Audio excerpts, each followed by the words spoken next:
Hello, everybody out there in commercial real estate land. Hey, how you doing? Who are we, Scott? We're Myer Realty's Commercial Corner, spelled with a K. Oh, man, that's a sexy voice. Who's this? Who we got sitting over here? Yeah, Bob Lunsford's over here. Ooh, he's dark and deep and secret. All right, so. Hopefully he's going to tell us some of his secrets. Yeah. His CCIM commercial secrets. Yes. So, who are we, Scott? Well, I'm Scott Myer. No, we already. You are. We established that. What show are we? What's our show? I said we're Myer Realty's Commercial Corner. Nice. Good work, Scott. So twice now I've said it. All right, so here we are back at you again today. Who do we have filming us, Fred, while we're doing this? We have somebody filming us. We've never introduced her, have we? That's true. Why don't you step in front of the camera, Kelly? Kelly. We have Kelly filming us. She films this every week, and we put this on question mark film. Okay. She's filming us. Okay, she's filming us. We have the engineer chiming in on the program. Normally, we don't allow him to do that. Anyhow, she's filming us, and we put this on Facebook, right, Fred? Yeah, and our website. Yep, and YouTube. Yep. So anybody can go there and look at they're basically archived there, right, Kelly? Okay. So, and Kelly Nichols, she's our friend and neighbor. She lives really, really close to me. She's a horsey lady too. She likes horsies. Yeah, her and my wife, thick as thieves. So, hey, so let me give you our phone number first. If you'd like to call in today, it's 844-790-8255. If you'd like to text in, it's 775-237-2266. And we are here today to talk about the amazing power of income math or income property, however you'd like to spin that.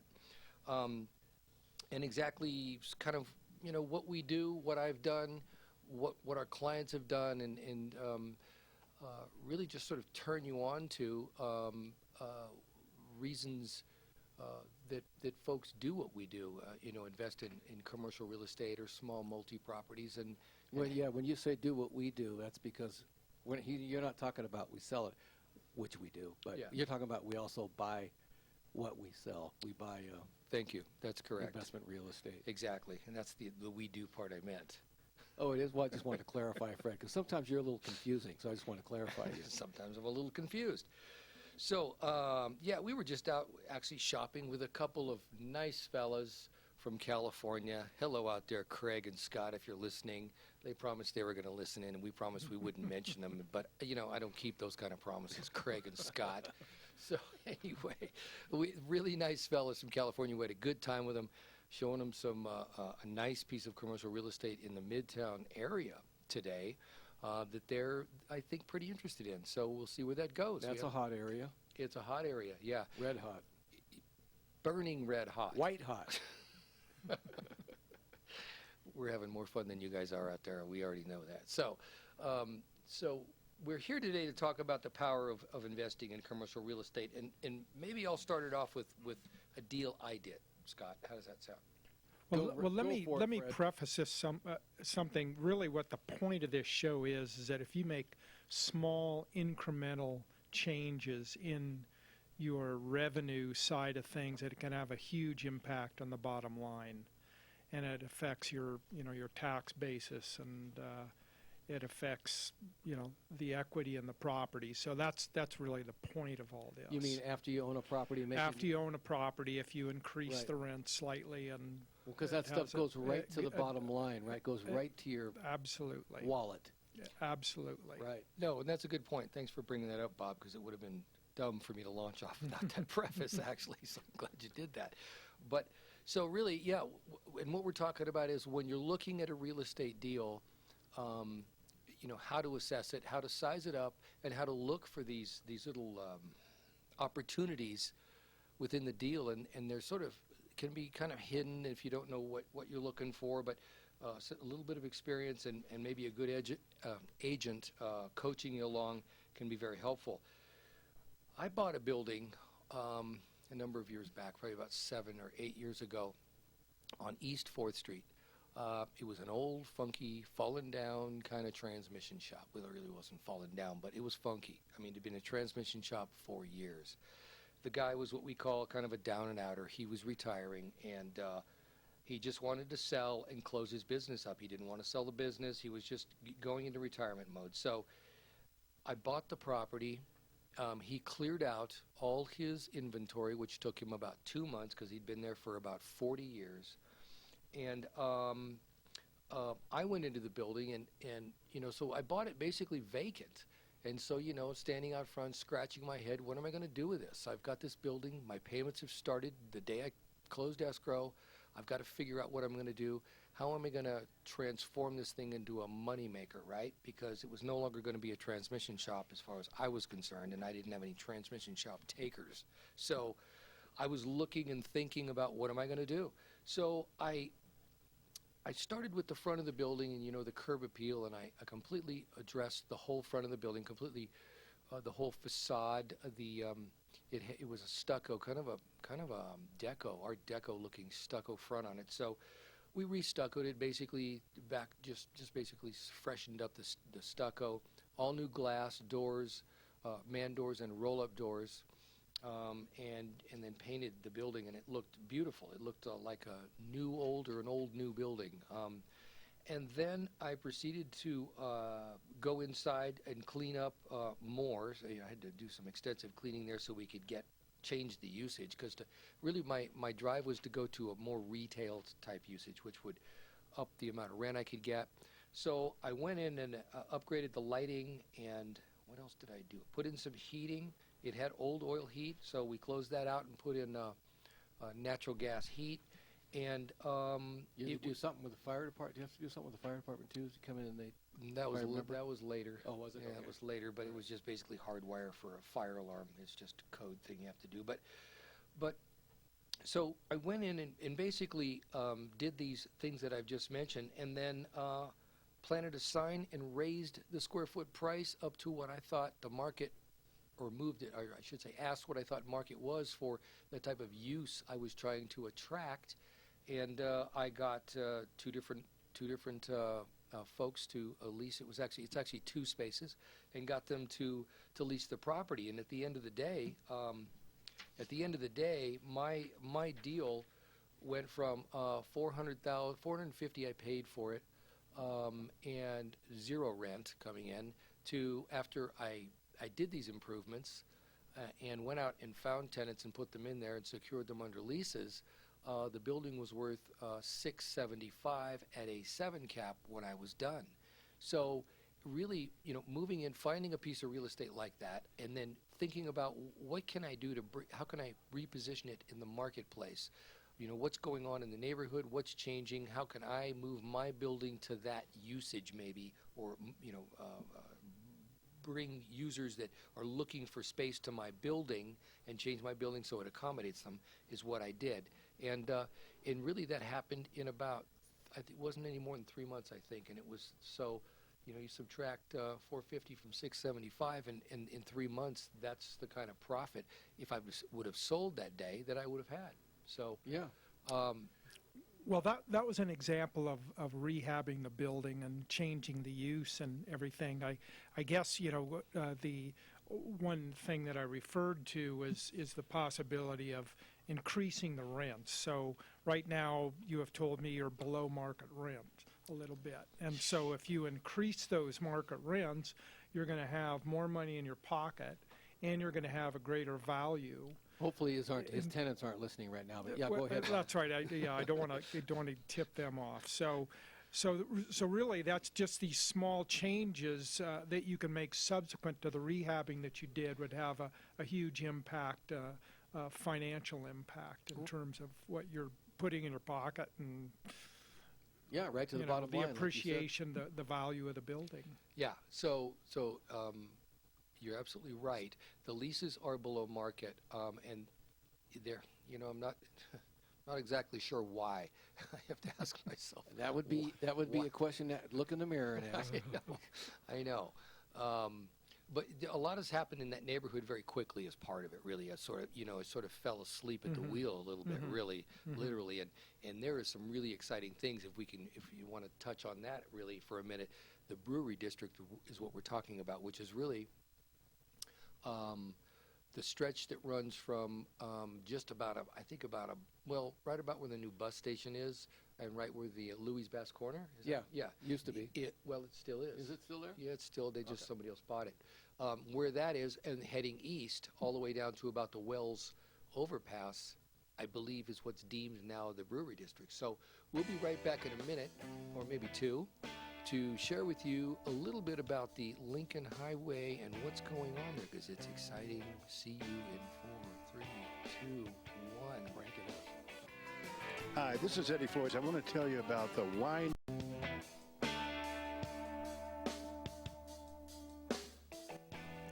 I'm telling you, we need more of that music, okay? We really like that. Crank it up for a second. He can't. He can't. Oh, really? You got a limiter on that thing? What do they got? He took like 2 seconds of it and put it on a loop, and so. Well, crank the loop. I faded it down into the He faded it down. automatically in the computer so that. Oh, We want you to do a manual fade for us from now on, No. so we can actually cue you here's when we I'd want. love to manually fade you out. no. What we want you to do. If we want you to do what's called freestyle, okay? Yeah, Do some freestyle. Freaky it. Come on. You know what that term is? That's a modern. You have to be young to know that term, so we won't go there. Well, I'm younger than yours. A little freestyle, yeah. Okay, we're back. Myer Realty's Commercial Corner. Fred, Scott, and Bob. If you want to call in, it's 844-790-8255. If you'd like to text, 775-237-2266. My phone number, the star of the show, Fred, is 745-2918. If you'd like to call Bob. Fred, he's you our just gave local- your wife's phone number. Did I? I don't think so. If you'd like to call in Bob, Bob's our CCIM, our local CCIM in the office. We're so proud of him. He worked very hard for that. Yeah. And his phone number is 250-7171. That's Bob Lunsford. He'd be happy to answer any of your complex math questions. And Scott's number is 745-1986. The year my daughter was born. Scott Yeah. is our local broker. We're so proud of him. Yeah. He got his broker's license. I did. All right, we're back. Before And- we get started, real quick, I have just a weekly report that I like to do, Fred. Every week, like Okay. when we get here, we do a little. Yeah. Everybody has a little something to say. Sounds good. Okay. So regarding supply and demand, and this is actually regarding single-family residences, but those single-family residence sales do affect commercial. Commercial follows rooftops, that old saying. So anyway, there's really relatively no change, so it's going to be a short little report here. It just says the market remains in a relative status in terms of sales to inventory. Prices have not been moving higher for several weeks. I want all the sellers to listen to that. All the sellers, the prices we've kind of plateaued a little bit. So I mean, sellers do need to kind of get their head around that. And this has been going on for quite a few weeks now, where we've just kind of riding on the crest here, and that crest we climbed up to it for a couple years. Scott, didn't we just hear last week that 25% of the houses on the market had within the last week or month had reduced their sales price, Yeah. basically because they were all overshooting the market because everybody's got the fairy dust of Tesla sprinkled on their heads. That's true. That's true. However, the inventory is still sufficiently low to keep us in a seller's market zone. So it's really a weird spot we're in. We're in a seller's market zone here. We got sellers who are still, they have that in mind, so they're keeping their prices up. But it's Well, how much of that is seasonal? That affects it. it affects That's a little bit. really good question, Bob, because the seasonal thing is just now, they got my new candy and they got my special candy. Anyway, the seasonal part is just starting to sort of come back into play. I think we had a normal Christmas season for sales, right? And Yes, we're- and it's slowed up like it normally like does. it used right to after. before. Yeah. Yeah. Right. So but we went for quite a few years actually when we were in the big run up. There was no seasonal anything. It was just crazy from January to December every year for about 5 years. Yeah. It was just forget seasonal. It just wasn't part of the. Yeah, so back to the vernacular. report, though. So to speak to your report, folks have been overshooting a bit, and we're finding people having to pull back on the number that, the price that they come out with on market. They're having to retreat a little bit, right? Yeah, they just need to be more realistic, and if the market heats up persistently, well, then prices will resume going upward. But right now, that's not the case. So it's just a matter of your agent doing good due diligence in valuing your property and really looking not only at the solds, but really looking at what's the competition. When you're getting ready to go on the market, you want to look at the competition that's out there. What's the list prices? We are getting away from our We are. theme of our show, which We are. is commercial real estate. We tend to do that a lot, but that's okay. But they do affect each other to some degree. I mean, there can be correlations, so we Yes. do need to touch on it once in a while. So thank you for that, Scott. You're welcome. Leave it to me to kind of break up the show a little bit. Yeah. Now, back to Bob. Well, the point of the show is Thank you, that Bob. when you buy any income property and you make any changes, Fred referred to the use and adjusting the market lease rates, and then gain that value from 450 to 675 in the space of 3 months. I mean, that's what it's really all about. And for example, if you have a mobile home park, a 100-unit mobile home park, and you increase the rents by only $10 a month, it has a huge impact on the bottom line. I mean, that $10 a month adds $500 profit per month. You're assuming your expenses stay at the same, and that's in that example, 50% expenses. So $500 a month equals $6,000 more profit annually. But the value, the market value, because if you're looking at cap rates, of 10 times in the case of a mobile home park, that has a value adding $75K at 8 cap. $60,000 at a 10 cap, for example, or in the case of an 8 cap, 4,800. So it's really an important thing to consider when you're buying commercial property. You should look for those opportunities to increase market value, but also more money in your pocket. Yes, and that's the way to buy. So we call that value add. That's what you look for, properties that you can add some value to, right? At low space rents in the case of a trailer park.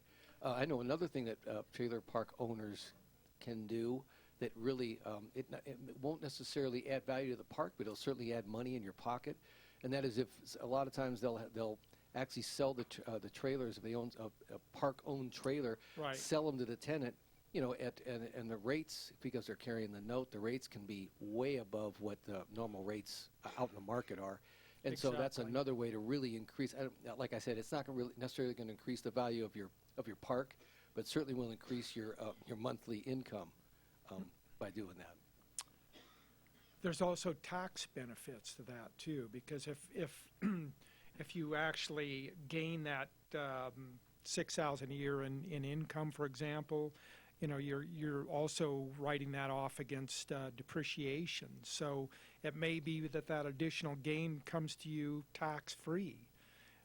So that's another thing to consider. Yeah, that's huge. Yep. And back to changing the complexion of a deal, or looking for the changes that you can make within a deal.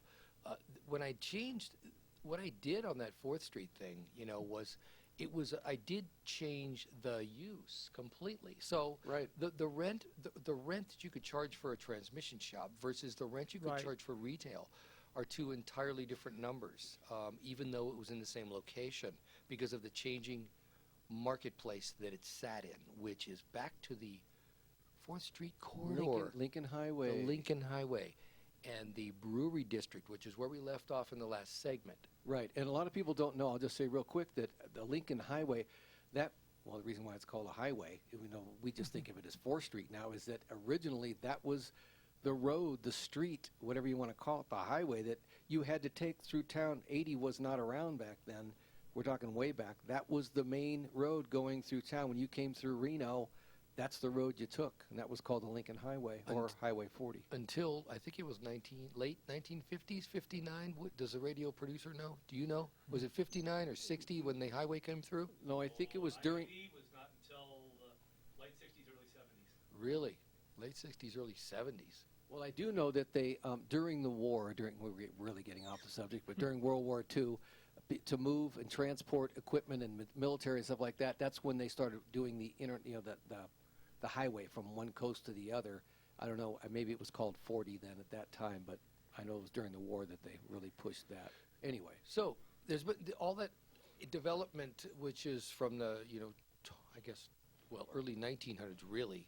And most of it dates back from the early 1900s, probably through the 60s and maybe the 70s. But all that development in that corridor would have been done by then. It was all built out for years. It's been built out. yeah.